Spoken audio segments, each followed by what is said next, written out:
Declaration of Independence. In Congress, July 4, 1776, the unanimous declaration of the 13 United States of America, when in the course of human events, it becomes necessary for one people to dissolve the political bands which have connected them with another, and to assume among the powers of the earth the separate and equal station to which the laws of nature and of nature's God entitle them. A decent respect to the opinions of mankind requires that they should declare the causes which impel them to the separation. We hold these truths to be self-evident, that all men are created equal, that they are endowed by their Creator with certain unalienable rights, that among these are life, liberty, and the pursuit of happiness, that to secure these rights, governments are instituted among men, deriving their just powers from the consent of the governed, that whenever any form of government becomes destructive of these ends, it is the right of the people to alter or to abolish it, and to institute new government, laying its foundation on such principles and organizing its powers in such form as to them shall seem most likely to affect their safety and happiness. Prudence, indeed, will dictate that governments long established should not be changed for light and transient causes, and accordingly all experience hath shown that mankind are more disposed to suffer, while evils are sufferable, than to right themselves by abolishing the forms to which they are accustomed. But when a long train of abuses and usurpations, pursuing invariably the same object, evinces a design to reduce them under absolute despotism, it is their right, it is their duty, to throw off such government, and to provide new guards for their future security. Such has been the patient sufferance of these colonies, and such is now the necessity which constrains them to alter their former systems of government. The history of the present King of Great Britain is a history of repeated injuries and usurpations, all having in direct object the establishment of an absolute tyranny over these states. To prove this, let facts be submitted to a candid world. He has refused his assent to laws, the most wholesome and necessary for the public good. He has forbidden his governors to pass laws of immediate and pressing importance, unless suspended in their operation, till his assent should be obtained.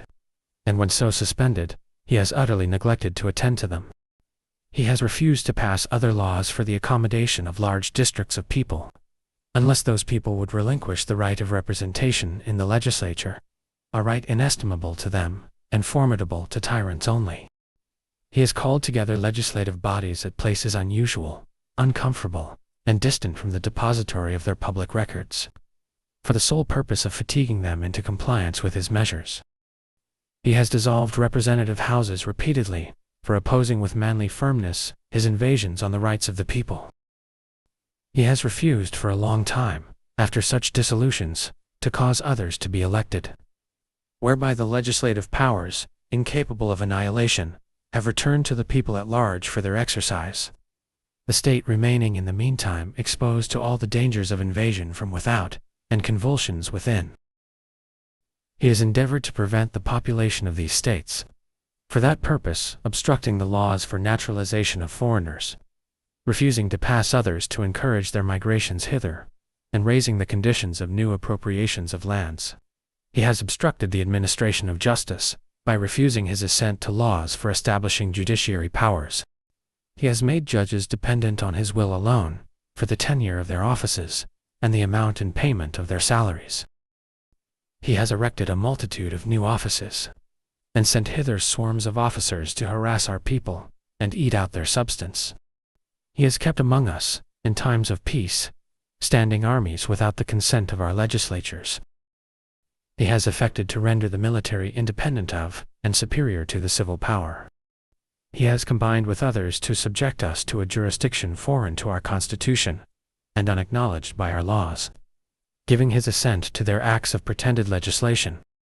for quartering large bodies of armed troops among us, for protecting them, by a mock trial, from punishment for any murders which they should commit on the inhabitants of these states, for cutting off our trade with all parts of the world,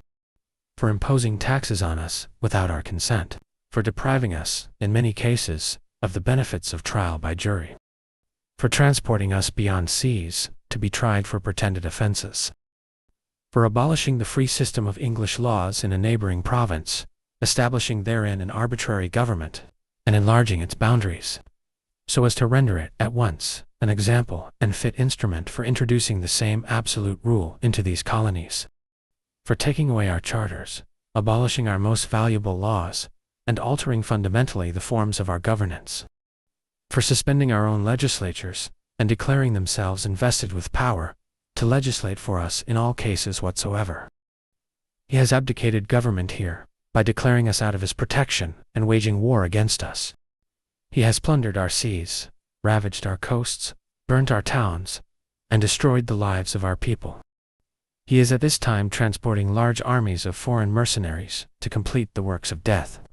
desolation, and tyranny, already begun with circumstances of cruelty and perfidy scarcely paralleled in the most barbarous ages, and totally unworthy the head of a civilized nation. He has constrained our fellow citizens taken captive on the high seas to bear arms against their country, to become the executioners of their friends and brethren, or to fall themselves by their hands. He has excited domestic insurrections amongst us, and has endeavored to bring on the inhabitants of our frontiers, the merciless Indian savages, whose known rule of warfare is an undistinguished destruction of all ages, sexes, and conditions. In every stage of these oppressions we have petitioned for redress in the most humble terms. Our repeated petitions have been answered only by repeated injury. A prince whose character is thus marked by every act which may define a tyrant is unfit to be the ruler of a free people. Nor have we been wanting in attentions to our British brethren. We have warned them from time to time of attempts by their legislature to extend an unwarrantable jurisdiction over us.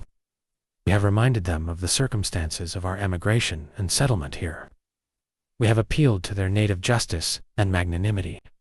and we have conjured them by the ties of our common kindred to disavow these usurpations, which would inevitably interrupt our connections and correspondence. They too have been deaf to the voice of justice and of consanguinity. We must, therefore, acquiesce in the necessity which denounces our separation, and hold them as we hold the rest of mankind. Enemies in war, in peace, friends. We, therefore, the representatives of the United States of America, in General Congress, assembled, appealing to the Supreme Judge of the world for the rectitude of our intentions, do, in the name and by authority of the good people of these colonies, solemnly publish and declare that these united colonies are and of right ought to be free and independent states, that they are absolved from all allegiance to the British Crown, and that all political connection between them and the state of Great Britain is and ought to be totally dissolved, and that as free and independent states, they have full power to levy war, conclude peace, contract alliances, establish commerce, and to do all other acts and things which independent states may of right do. And for the support of this declaration, with a firm reliance on the protection of divine providence, we mutually pledge to each other our lives, our fortunes, and our sacred honor.